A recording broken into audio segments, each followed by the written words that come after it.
One day, my mother-in-law's chronic illness worsened and she had to be hospitalized.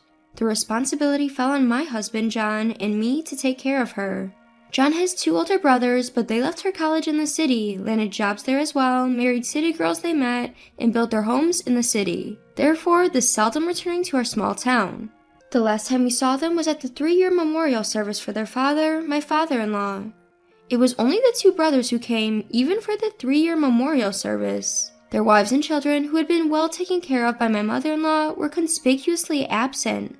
They might think it's none of their business since their husbands came, but the brothers' wives told me, "It's a hassle, so we'd rather keep it to family only. The travel costs are already in the hundreds of dollars."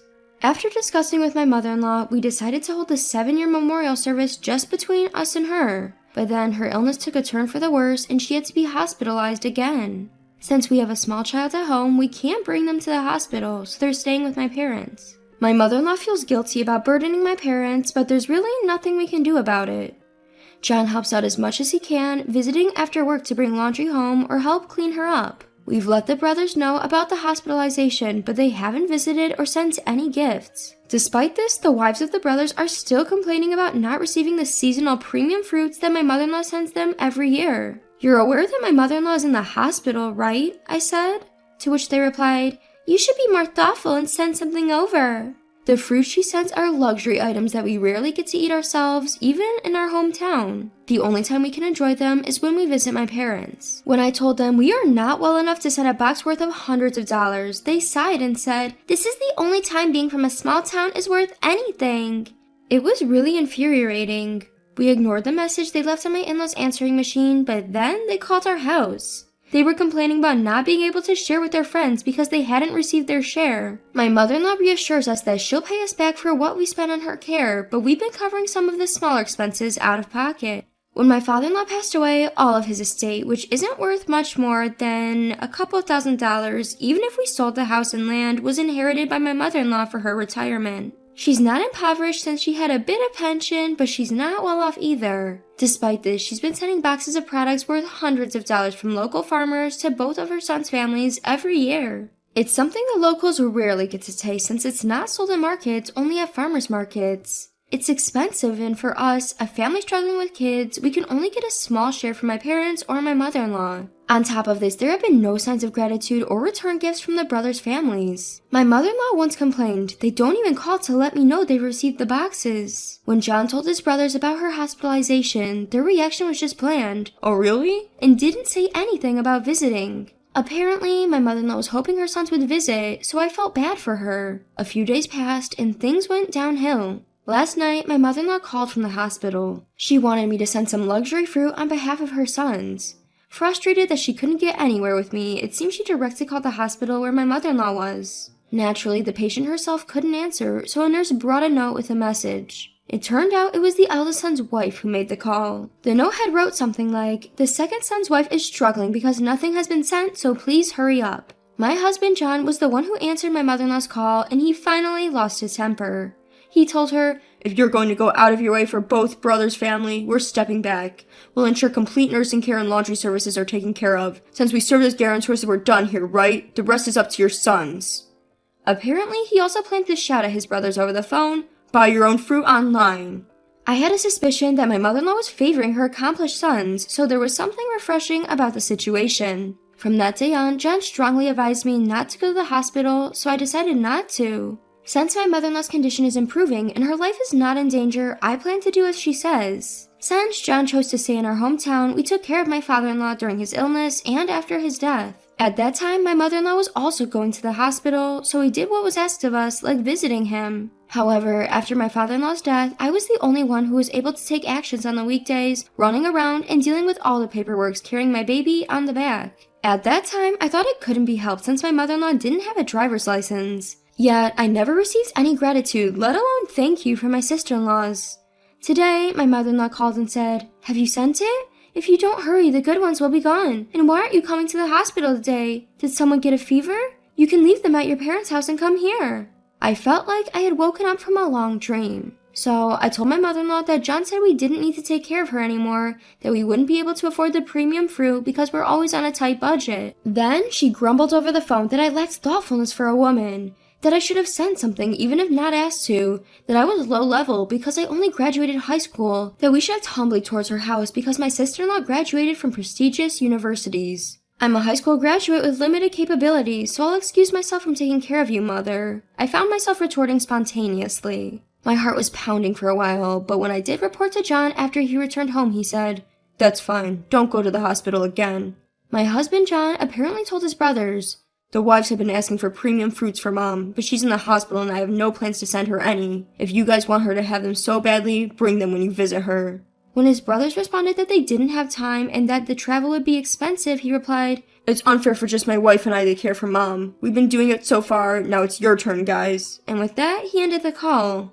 Looks like there's a conflict brewing, but there's nothing I can do. Probably because John only has a high school diploma, our family seems to be looked down upon. His brother-in-law and their wives all graduated from famous city colleges, presumably in New York. I think my mother-in-law takes great pride in that.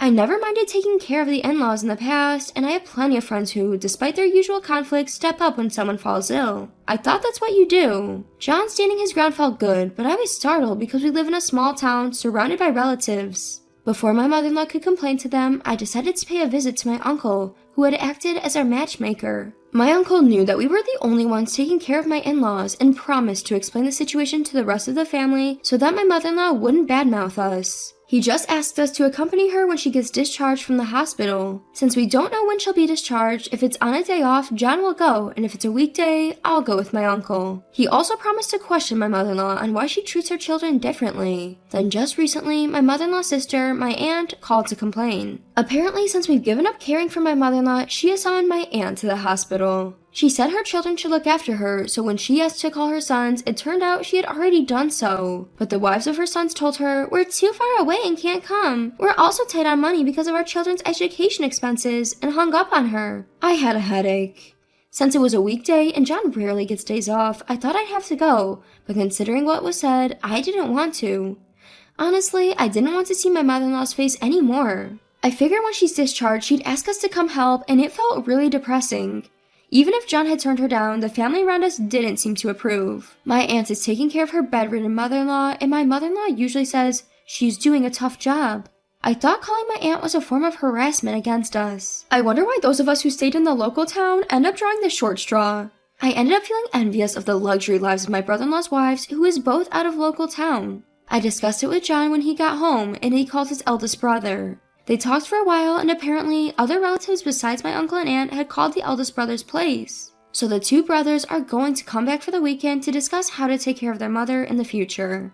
At the discussion, along with the two brothers, John and I, uncle, aunt, and the other relatives were going to talk. I've decided to make a detailed list of the money I've lent to my mother-in-law that hasn't been returned and the things I've done for her. I presented this to the family meeting, which included my mother-in-law who was temporarily discharged from the hospital. During the discussion, my mother-in-law insisted that her eldest son, who lives in a single-family home and graduated from a good university in the city, should take care of her. In the end, he reluctantly agreed to take her in. After her discharge from the hospital, my mother-in-law moved to the city with her hospital referral letter and my late father-in-law's memorial tablet. As for the remaining family home, my uncles and aunts suggested that my husband should keep it, considering he couldn't go to college. However, we declined as we didn't need it and moved into an apartment on my family's side. We have not informed our addresses or contact information to my mother-in-law or my brother-in-law. John and I also decided to change our mobile numbers, which had been in use for 3 years, and remove our landline phone, effectively cutting ties. We thought that this would be the end of it, but recently we received a phone call from my uncle that my mother-in-law had returned to the family home. My mother relayed the message to us. Apparently, the eldest brother's wife had been very cold to my mother-in-law because the eldest brother had made the decision to take her in without consulting his wife. She had even been told to get her own meals by herself, even if it was right after being discharged from the hospital. After a month, she couldn't take it anymore and asked her second son for help, but he also declined since his wife had already been cautious about the situation from the start. That's why she returned to her original family home. Just because my uncle contacted us doesn't mean we plan to help my mother-in-law. During our discussion, John was hurt when my mother-in-law told him, "You were a poor student and had no choice but to stay here in the small town. You're my disappointing third son." She even said she was disappointed that I, whom John met and married at his job after graduating from his vocational school, only had a high school education. We no longer feel the need to appease my mother-in-law after such harsh words.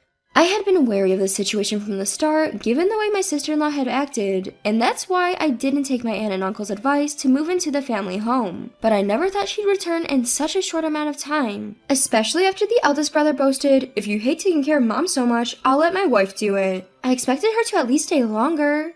In our discussion, I had a list of daily necessities that my mother-in-law had used and the money I had spent on her, which I had been keeping in the household budget book. I also wrote down the things I did for the family home, like going to the city hall to get a burial permit after my father-in-law's funeral, dealing with pension procedures, and the transportation costs for taking my mother-in-law to the hospital. I made copies and handed them over to John's 2 older brothers, my uncle, and my aunt. John's 2 older brothers said it was only natural because they're her children, but my uncle and aunt said it was unfair for John alone to bear the burden. They told my mother-in-law to return the money that he had fronted. My mother-in-law glared at me angrily and threw some money at John from her wallet while saying, "You've been influenced by your wife." Even my uncle seemed to lose his patience with the situation. He stood up and slapped my mother-in-law. In the end, she dismissively spat out, "I don't need a child like this," to her. It seems that was when my husband John was able to make the decision to cut ties.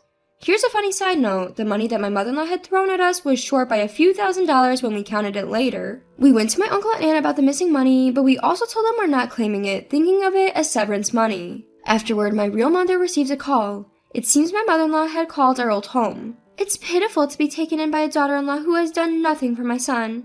Since she's back, I'll come and take care of her hospital visits," she said, as if it was only natural. My mother replied, "We didn't ask for a sister-in-law to come, and the married couple are already adults.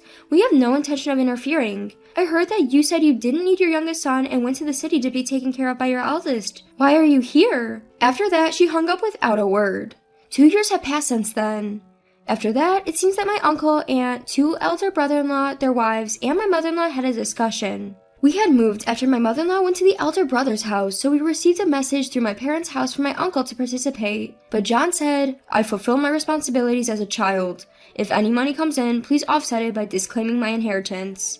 So we did not participate. I know about what happened after a while from my aunt. The wives of my brother-in-law said they wanted my mother-in-law to live locally and be taken care of by us, and they wanted us to take care of all her care in old age. In return, their husbands would renounce my mother-in-law's property. It's a really good condition, so the youngest couple should accept it. Not knowing what they were jealous of, they said that since the youngest could only live locally, it was natural for those who remained in the local area to care of their parents, alternating between the 2 of them. By the way, my mother-in-law's property is just a 30-year-old house built on an 80-square-foot plot of land in her pension. Here in the countryside, an 80-square-foot single-family home is on the smaller side. This isn't meant to belittle my mother-in-law's real family, but it is a fact. In fact, my real home, being a part-time farm, has a 200-square-foot plot of land, and my brother is building a house on the property.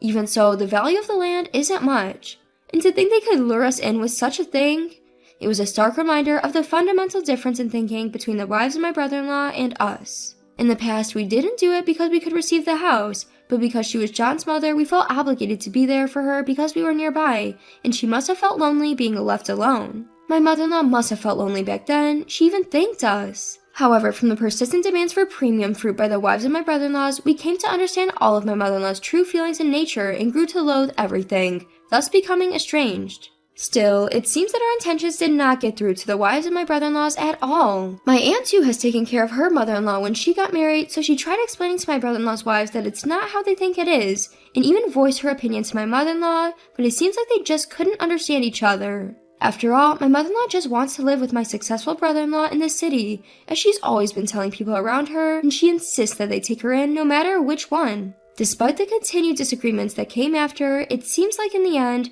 they rented an apartment near my eldest brother's house with my mother-in-law's pension and assistance from my brother-in-law. But my brother-in-law's wives have made it clear they won't look after her at all. If anything happens, they plan to rely on caregiver support and admit her into a facility. Now, it seems my mother-in-law frequently calls my aunt saying she's lonely. Through my family, my aunt requested my husband, John, to contact her sister who's not been the brightest but still pitiful. But he refused, saying, "There are things that are unforgivable, especially because she's a parent of mine." The third son who could only go to a technical college, who doesn't shine in comparison to his older brothers, who could only marry a high school graduate, who could only get a job in a company that doesn't even air commercials on TV, who wears a polo shirt to work and wears work clothes while his brothers go to work in suits every day. I feel sorry for John, who was told to his face by his mother that she wouldn't be able to boast to society if such a third son and his wife took care of her. I understand how John feels, so I probably won't forgive my mother-in-law in the future. I am proud of John, who works hard every day dripping with sweat, because he is the man I love. The trigger was premium fruits, but I'm really glad that I woke up this time and learned not only about my brother-in-law's wives, but also about my mother-in-law's true character. I've been living in my hometown for a long time. I like it here, and I thought I cherished my mother-in-law. But it seems she didn't feel the same way, and she probably hated being looked after by the poorly performing third son. After moving to a new house, we no longer had to worry about going to the hospital, and we have a bit more free time and money. Our child is also a bit bigger, and we have more time to ourselves, but now we're living happily as a family of 3. Because of my mother-in-law, John had a very sad face for a while, but now he looks much clearer than before. For John, this is his home. We want to continue living happily as a family in this house.